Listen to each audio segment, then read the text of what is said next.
Welcome to the Agency Insider podcast. Today we have a very special guest, Adriaan Dekker, a renowned Google Ad freelancer from Rotterdam. Adriaan has been helping businesses of all sizes achieve their marketing goals through effective Google Ads campaign.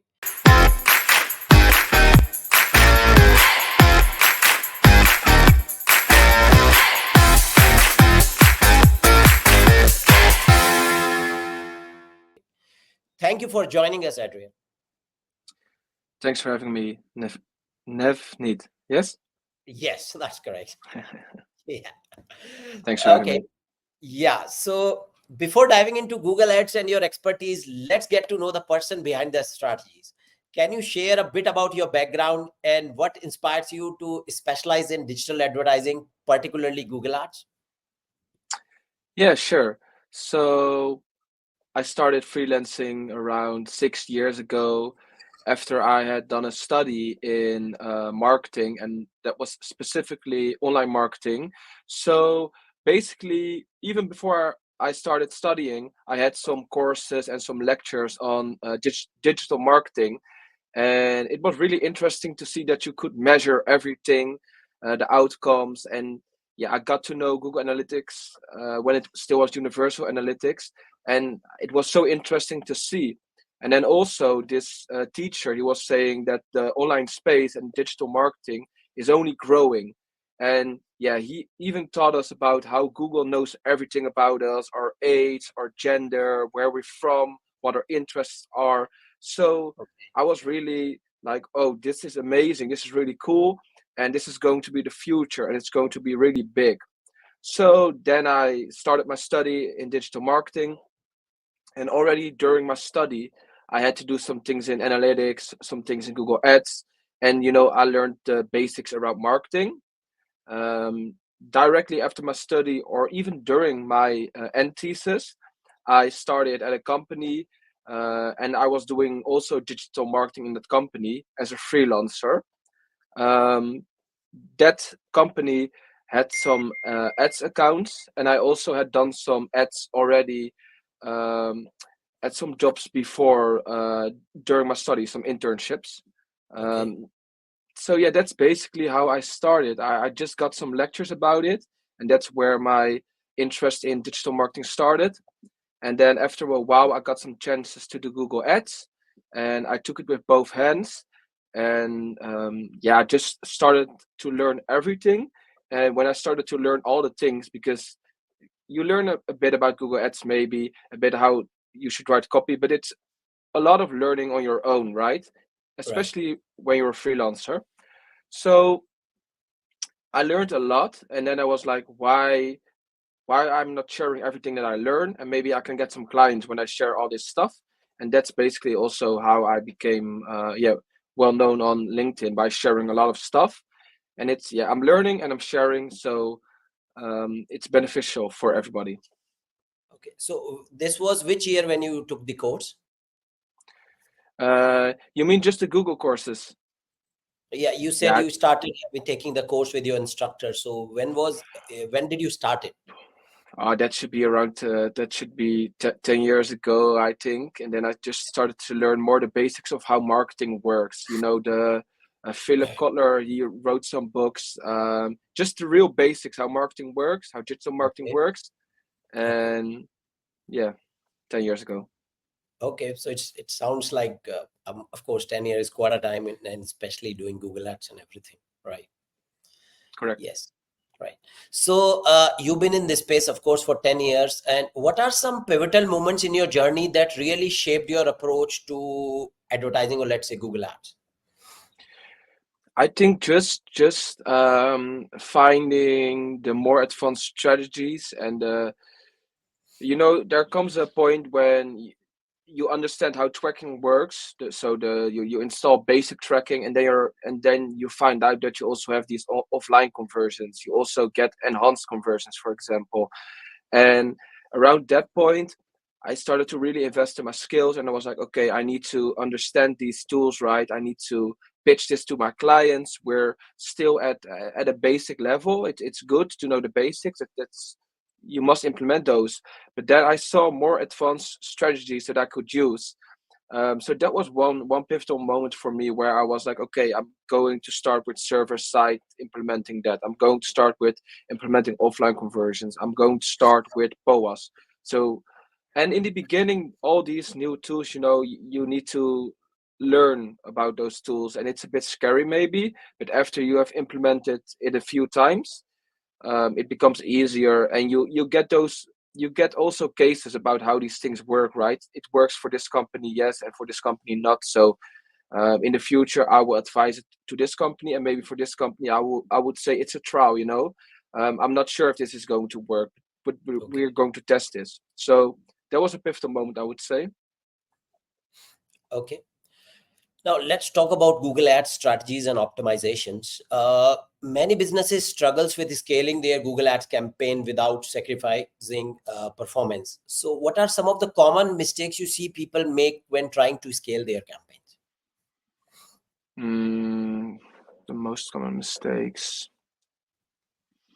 I think, investing in the wrong products or services, investing in the wrong campaign types, not looking at the bigger picture. So yeah, just looking at your prices. Do you have good prices? Do you have good delivery? Do you have optimized your landing page, for example? Um, yeah, I would say those things. Okay. Okay. And what strategies do you recommend for effectively scaling Google Ads campaign while maintaining a high ROI, especially for small businesses? Mm, yeah, make sure that you have implemented all the right tools with server side tagging to get the most accurate tracking. Uh, then try to scale all your ads, all your keywords. Make sure you are targeting all your services. When you have done that, just also look at your conversion rate optimization. Look at how big the market is. So what's your search impression share? If you already have a high search impression share, for example, start with other channels also, like YouTube maybe, or display, for example, demand gen. You can try that one. But look at uh, how big the market is, where you are in the funnel. Um, Always try to get the lower traffic funnel most out of that. And if you can't reach that anymore, go upper funnel, or try to improve your conversion rate, for example, your average order value. Okay. And what do you believe are underutilized features or tactics with Google Ads, and what are you feel marketers are overlooking? I would say experimenting. Just done a poll on experimenting, and I think that 30 or 40% said that they did not use the A/B test tool, for example. Okay. Just try stuff, and I've seen weird experiments that worked. I've seen experiments that I would think they would work, they did not work at all. Try stuff with a small budget. A/B test. Um, yeah, I think a lot of people don't test enough, and even after 6 or 12 months, for example, just you can test something again, and maybe it will work because Google makes improvements. The market changes all the time, so yeah, testing. Okay. So one of the common mistakes or one of the common complaints businesses have when they start Google Ads, they expect immediately that they will start getting leads or sales. So for a common user, does it work that way, or what do somebody has to wait time? So yeah, this is interesting because you have a company and they have never done ads maybe, so you do not know what works. Then it's also dependent on the budget. For example, if you can get into smart bidding really fast, it's easier, of course. But for B2B clients with low volume, it can be really hard. It can take some months, 3 to 4 months, before you know what's working, and then you have to try different things. You have to communicate with them. That's why it's better to take a few months before, um, that you say that, okay, we need some months before this thing works, because I'm going to test a few things and you do not know if it works. So I had one client, and it took us a while to to get to the right keywords, to the right services, and then we got there, and now we're scaling. But this has been going on for 3 or 4 months maybe, and yeah, I was surprised that what worked, but now it's working. But you need to have some money to invest in those 3 or 4 months. So Right. that's why it's really important that you talk to your client and that you say, okay, 3 or 4 months budget is €1,000 per month, for example. We need 3 or 4K at least. Okay, so that's a good advice. And with the constant updates and changes to the Google Ads platform, how do you stay ahead and ensure your strategies remain relevant? You mean with the consent mode? No, with the constant Google Ads, Google Ads keeps on coming with a lot of changes. So how do you stay relevant? Yeah, I just follow the news all the time, and I think if people follow me, they will be up to date. But they can also follow Thomas Isa, for example, Joanne. He has a newsletter, Search Engine Land, Search Engine Roundtable. You need to follow these channels to see what is happening because it changes a lot of the times. And even clients can ask, "Oh, I saw this happening. I saw that happening. How are we going to do this?" Or even better, you can be proactive and say, "I saw this change in Google Ads. Demand gen, for example, gets lookalike audiences. Do you have a customer list so that we can try this future, for example?" And you can be one of the first maybe to try these things then. And it's also good for your own skills to try these things and to test them so that you can test them with other clients if it's successful, for example. Okay. Okay. Let's talk a little bit about the small businesses, how we can maximize Google Ads with small businesses. I mean, a lot of small businesses are starting to embrace digital advertising, but they often have limited budgets. What advice would you give to a small business trying to maximize the impact of their Google Ads campaign with minimal spend? Yeah, try to focus on what's already working. Um, Make sure you're spending your advertising money on what's already selling organically, for example. And from the profit you get from those products, try to test with products that are maybe not selling that well. But normally, when something is not selling that well, it has a reason. Maybe the offer is not good enough, for example. So, yeah, try to focus on what works so that you can make ads profitable. And from that point on, you can look into other products, for example, scale up or make bundles of products, for example. You need to be a bit creative with it. And what advice would be if it's a service-based business which is recently starting? Yeah, that's a hard if because if a company just recently started and they do not have a lot of sales for the services, for example, or appointments, you do not know if there is a product market fit already. Maybe there's not. So if somebody comes to me and says, "I have a new company, I don't know if this company is going to run or if we're going to make good profit," yeah, we do not even have that proof. So then you never know. I would focus on what he or she says is the best offer and just ask a lot of questions about this offer and how we can differentiate it from the competitors and how we can make it stand out really. Okay, so sometime small businesses think that, okay, this is my competitor whose ads are working, whose landing page are working. Let's go ahead and copy everything of there. So do you think this strategy actually works, or is it smart enough to start like that?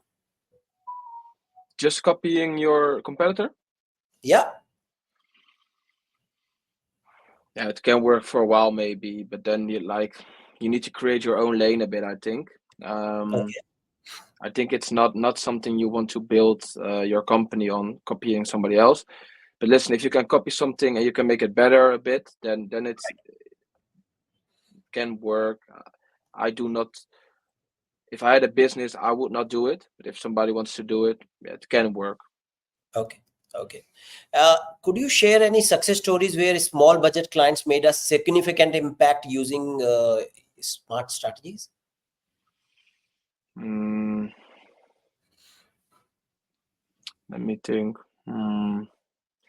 So yeah, I had one campaign that I just implemented better tracking tools, segmented our PMAX campaign. I think we scaled at least the advertising budget with three times the budget, and then we kept the same ROAS. So that was a great example. But then also the company did not. I left the company I think a few months ago. The company did not improve their inventory, for example. They did not get new products. So maybe if the company also gets more products, then after a few months, for example, you can really scale it out, right? So it was still the same company. It was just getting more and more money out of the ads with better tracking and segmenting it down. Okay. Okay. Uh, let's talk a little bit about enhanced conversion. It's everywhere. I mean, because of the reasons. So, of course, enhanced conversion have become a crucial tool for measuring the impact of Google Ads campaign. What are your thoughts on the importance of enhanced conversions and how businesses can effectively implement them? So yeah, I think it's really important because you can track more conversions, right? And it also works together with the consent mode. Um, yeah, you can get better data. So why would you not implement that? I think it's just that people do not understand how important it can be to get more data out of the system, to know where your leads are coming from. And even for some small companies that maybe have a few leads a month, if it's Mhm. one lead more or less, it can already has a lot of impact. Um, yeah, I think just a lot of people don't understand it. Um, do not know Okay. how to implement it, and then there's no data layer maybe, and they're like, okay, how can I fix this? Um, yeah, there's also a reason why Google is pushing enhanced conversions so much, and they're saying you're getting emails all the time if you do not have implemented, right? So there's a reason why they're pushing this. Yeah, it's really important. Okay. And how do you see the future of enhanced conversion and other measurement tools in Google Ads? Yeah, it's really uncertain. For example, what they have done with cookies already, like they were pushing it to a new date every time, and now they're like, oh no, we will have cookies still. I think Right. we do not need to be panic. We do not need to panic because Okay. Google is a big company. I think they have a revenue of 250 billion US dollars per year with the ad spend. They will come up with something, and we will need to adjust. Google will make it as easy as possible because they want to get money out of the advertisers. Right. Um, I can see something still happening with the topics if they get that right. For example, they announce that they will keep cookies, but maybe in a few years that they have fixed it and they made it the model work, and then it's topics again or something like that. So um, yeah, I I do not think we need to panic about anything. Um, Okay. Now, let's talk a little bit about the future and the AI in Google Ads as well. Uh, Digital marketing and Google Ads, of course, have evolved a lot over the years. What do you think the future holds for the paid advertising? More strategies, so more based on strategy instead of working in the account. Yeah, more automation, more assets. Google will focus more on upper funnel. They're already doing that with demand gen, YouTube. YouTube is getting a lot of new features, right? Same for demand gen, more inventory, and with the more inventory, we get the more assets. Like I said, more generative AI. It will be focused on that part also a lot, and you see a lot of changes now happening in that space. Okay. And do you think AI and automation will completely take over, or will there be still a need of human expertise in Google Ads? There will still we still need human expertise. So, for example, ChatGPT can't scrape everything. I think Google has blocked ChatGPT from scraping it, right? I'm not sure, but Right. I think they have They blocked have. it. So the database cannot be strong enough without that data, maybe. So it can be that ChatGPT does not have the uh, right data or is not up to date at the moment. So you still need to check it because sometimes I work with ChatGPT and I will ask something and it's still wrong. So yeah, we will always be needed. But I think companies that do not have enough clients, who do not can attract enough clients, who are not proactive and are helping business with optimizing, for example, which product is working and why it's working and which direction they need to take. I think those um, will have a hard time. So basically, the companies that are only focusing on working in the account and um, that do not get enough clients. You need to have more clients. Okay, and have you been using AI tools like ChatGPT to optimize your campaigns or client campaigns? Yeah, yeah, sure. To get more keywords, to get better copy, for example. Okay. Yeah, I use it. Okay, and can you share any tips for leveraging AI tools effectively while maintaining control over the campaigns? Yeah, always check it.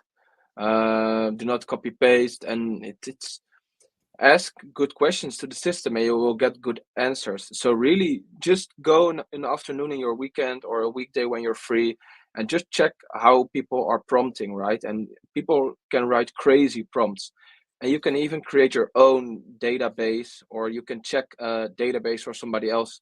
So you have the Alex Hormozy chat GPT, and sometimes I ask him questions like what would you do, and then he also asked me questions back like what is your audience, for example, Right. what is your message, for example. So try a lot of different things. um, and don't just go only into ChatGPT. Ask some questions, really try to see what others are doing and how you can become better in it and how you can become maybe an prompt engineer. That's a good advice. Right. Let's talk a little bit about cross-channel marketing strategies. How do you approach integrating Google Ads with other marketing channels? Yeah, I only focus on Google Ads. Okay. I only focus on Google Ads. I've done some Bing ads also now, and I've seen it work for some markets just to get some extra volume out of it. I think it's Mhm. interesting. I think you should always test Bing ads to see what it does. I have done Meta in the past. It's just a different platform, and Okay. I just really like to be all in on one channel to become an expert in that channel. Okay. Uh, let's talk a little bit about advanced targeting techniques. What are some advanced targeting techniques you have found particularly effective recently? Hmm. Yeah, I don't know if it's advanced, but using profit metrics with POAS, with the conversion booster also. So people, I I I don't know if they understand that this profit metrics tool also has a conversion booster where you just can get more attribution to Google Ads and that it can track more. And I've just seen another account with 10% more revenue that is being tracked by this conversion booster, right? And then I'm also using profit on ad spend, and then I can really be aggressive if I want and spend um, way more because the ROAS is not interesting to use when you have a lot of different margins, because the ROAS is really different from product to product. Right. So and a profit on ad spend above one is always profitable, and yeah, ROAS can really be different from product to product. So profit on ad spend, and I still see companies that do not use this tool, and even if you are not using it, you can still measure it, for example, and then see if your ads are even profitable, for example. Okay. Okay. And how do you approach audience segmentations for different campaign types? Yeah, so you have strategies, for example, that you can. Thomas Iso wrote a post about this where you can segment your customers, for example, and then you can make a competitor campaign. And if your customers are searching for a competitor, you can give them a special offer, for example. So I have a customer and he's looking for a competitor, and then I will show up with a 10% discount offer, for example. So that's really interesting. But also, if you know that customers um, need to buy a product after 30 days, for example, again, because it's a product you buy every month, and you do not have email, or you do not have their email, or they do not want email, or they are not opening it, make a segment for them. And then you can target them to display ads, for example, or search ads. But yeah, you do not know if they're really searching for your product. So then maybe display ads is better. And you can test all these things. You can also say maybe after 1 month they like the product and I have another product that they're interested in. And then you can target them again for that product, for example. Right. Can you share any more tips for improving targeting without compromising user privacy? You can, yeah, without targeting. Yeah, but you can target on different things, right? You can target on audience, but also on keywords, for example. So what do you really mean with that question? What I meant is, for example, you shared that you gave an example of competitor targeting, competitor audience segmentation. So, are there other way of improving targeting just besides that? When you are targeting your particular audience, so is there any other ways of improving your targeting? Yeah, improving your, you mean target more specific for your Right. company? Yeah, you can test with lookalike audiences, for example. Okay. You can test with optimized targeting if you have enough conversions, for example, to get to go outside of your own targeting. And then if Right. you have enough conversions, it can be really interesting and it can work. Okay. Okay, and let's talk a little bit about tools and resources. You have worked with several tools in your careers, of course, to enhance Google Ad performance. What are Yeah. some must tools for Google Ads professional today that go beyond the native Google Ad platform features? If you're in Europe using comparison shopping service, so CSS, just for the sake of getting, you can bid more because there was a lawsuit against Google. Google has its own marketplace where they store the products. Then they were going into their own auction with their marketplace, and they will still get some revenue out of that. And then that was not fair. And then there was a court case. And if you are using a different marketplace, like for example, Actionable, Product Hero, you have a lot of these marketplaces.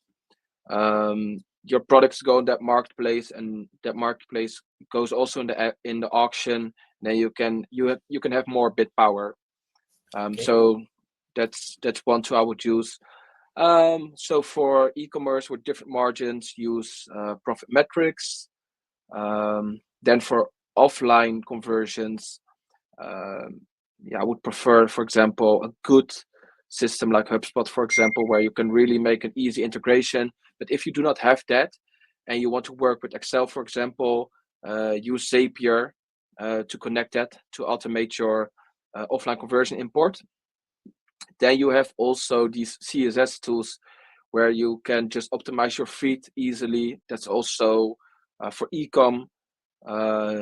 Yeah, really good. You have tools like Optio, where you can quickly get a lot of recommendations, and those are recommendations that work for you and not for Google. So Okay. they will also say cut this spend, for example, and Google will never say cut this spend, for example. So then you have that tool, yeah, server side tracking for your analytics, with Stape, for example, or taggers. Um, yeah, maybe I forgot a few, to be honest, but these popped up in my head. So for a service level business, how do you build a campaign? Do you prefer something like Unbounce, where a lot of agencies try to build landing pages on Unbounce? What is your approach there? I don't build the landing page, so I'm in contact with the company.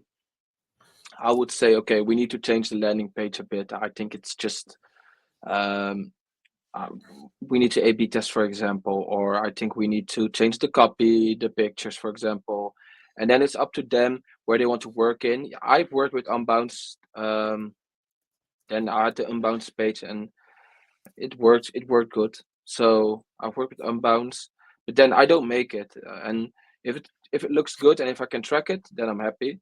I think inbounds is good. What is your take on SKAGs?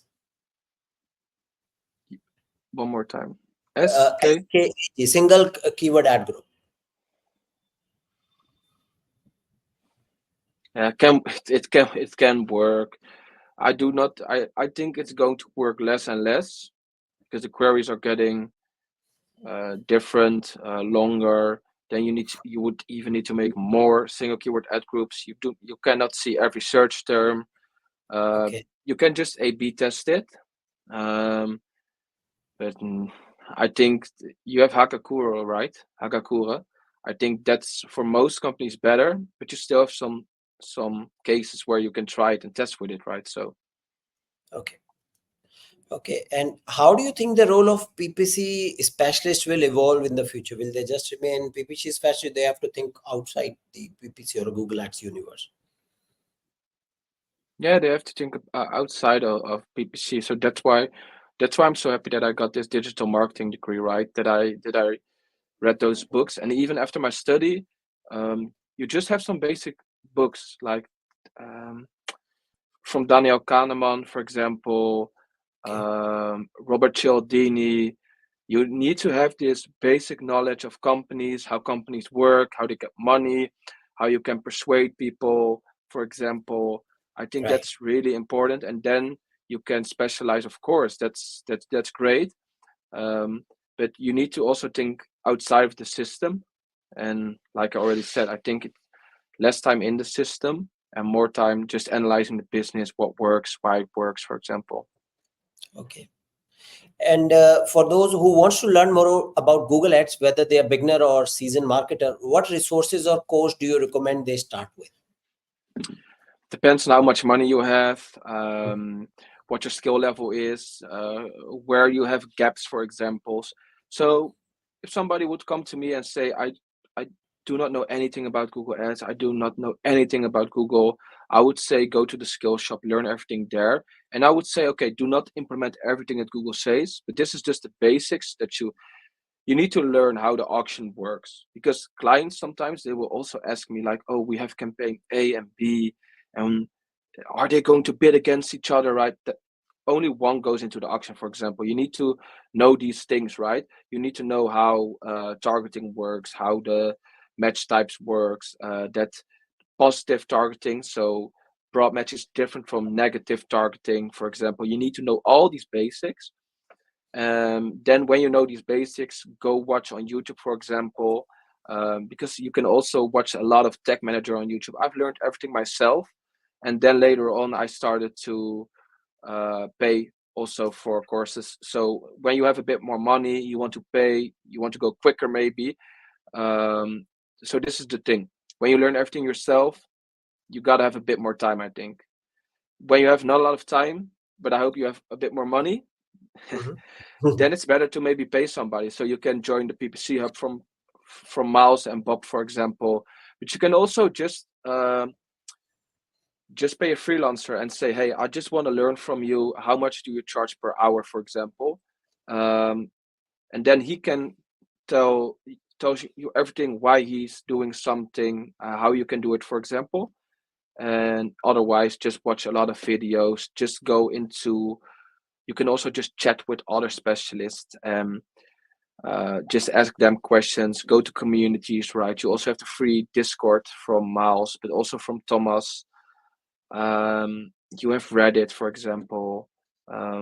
And while you are learning all these things, I would advise you to document it and to write posts about it, create content about it, Okay. so that you can also get some views out of that and maybe clients. Okay.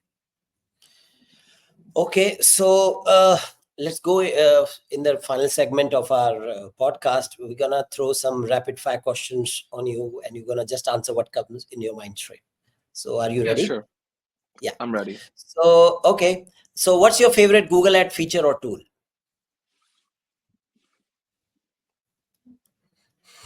Okay, this should be rapid, but Yes, then I'm this like, is what's my yeah, conversion tracking? okay. If you could give one piece of advice to someone just starting with Google Ads, what would it be? Scale what is working. Okay. What's the most interesting Google Ads campaign you have worked on? Big B2B client in America. Order value is really high, but really low volumes, but really interesting if you get it right. And you can just expand. You start in one state, and when you can expand, it can go really quick because the order amount is so high. Okay. What's your favorite Google Ad matrix beside conversions? One more time, please. What's your favorite Google Ads matrix besides conversions? Um, yeah, it would be maybe search impression share to see how much you still can grow, for example. I think that's so interesting to see how much you're getting out of the market. Okay. Who do you admire in the digital marketing industry? A lot of people, but I think just Bob and Miles, how they created their own course and how they earn money with just creating knowledge. And I think they are the first one to do that on this scale. There were already a few creators, and they were really early, and I respect them also a lot, like Kirk Williams, for example, or the guys from the Adventure Media Group. I think they were really early, but then I think they did not scale it like Bob and Miles did. So I respect them a lot. Okay. And what is the secret of having almost 100K followers on LinkedIn? Consistency, hard work. That's the Okay. only thing. You need to be consistent and work hard. So how much time does it took you to scale from 0 to 100K on LinkedIn I, followers? I'm not at 100, almost at 100. Almost. Almost. Um, I think it was about 2.5 years of posting every day. I never missed one day. And now I'm just posting sometimes 10 times a day, for example, every day. When I'm sick, I post. When I'm tired, I post. Just showing up, and then you will learn, and it will take, maybe if somebody's really talented, it will take him only 1 year to grow. Maybe if somebody has a bit more, he needs more time to understand the system, it will take 3 years. But when you show up, you will get better, and you will learn more. Just be consistent. Okay. What are the top 3 type of posts which you feel works best for you on LinkedIn? So this changes because LinkedIn would prefer one. Uh, Maybe it's carousels this month, and next year it's something else. But I would say updates. Be the first one with a big update, for example, or create your own strategy or your own dashboard, and the free giveaways. Okay. And by the way, we love your free giveaways. Thank you. Yeah, I think it helps a lot of people. So I get some impressions out of it, and others get some knowledge out of it. I think it's a fair value to both, to the user and to the creator. So yeah, I'm really happy with giving away a lot of knowledge. I'm sure it takes a lot of time. It doesn't look that easy. I mean, it looks easy, but it's not going to be that easy just to keep on creating those type of knowledge bombs, as we call it. Yeah, Right, right, that's right, true. right. Uh, Thank you for sharing your insights, Adrian. Before we wrap up, what's next for you? Any exciting projects or developments you can share with us? Yeah, so basically the playbook is getting better and better. You can find it on my site, adriandekker.nl. Um, I update it every week. I've done almost over 200 or 300 updates on it right now. It keeps getting better. Because it gets better and it gets more value every time, I'll keep increasing the price a bit. And then I also have the paid newsletter where I will give away a lot of the the topics that I make, that I give away. I will go further into the news, what it means for you. So I'm working on those two things really active at the moment. So I would just check that out, and yeah, just make sure to follow me so that you can see everything. Okay. Also, is there any final advice you'd like to give our listeners about succeeding in Google Ads? keep testing things, keep trying things, never stop learning. Try to find that edge, and then you can also just use that edge to a lot of other companies. For example, it's just getting a lot of experience, seeing a lot of stuff. That's really important. Sometimes even maybe take less pay just to get the experience, right? And then you can later on get paid better maybe, and then you have the all this experience. So Okay. Experience and experiment. I think both are important. yeah, very, very important. Right. And where can our listeners learn more about you and your work? You gave us your website, but any other resources as well? I'll Yeah, it's mention in the comment box below. Yeah. basically my website and LinkedIn. I have Twitter, but I would say LinkedIn is the most up to date with just posting. I've also a free newsletter that you can check on LinkedIn. Also, so if you want to get it in your inbox, check that newsletter. When you follow me, you normally get automatic invite from LinkedIn. So keep an eye on that. Yeah, those are basically the main channels. Okay. All right. And that's a wrap. Thanks for tuning into the Agency Insider podcast. And don't forget to subscribe, rate, and review our show. Until next time, and Adriaan, thank you very much for being a guest on our show. Thanks for having me, Navneet.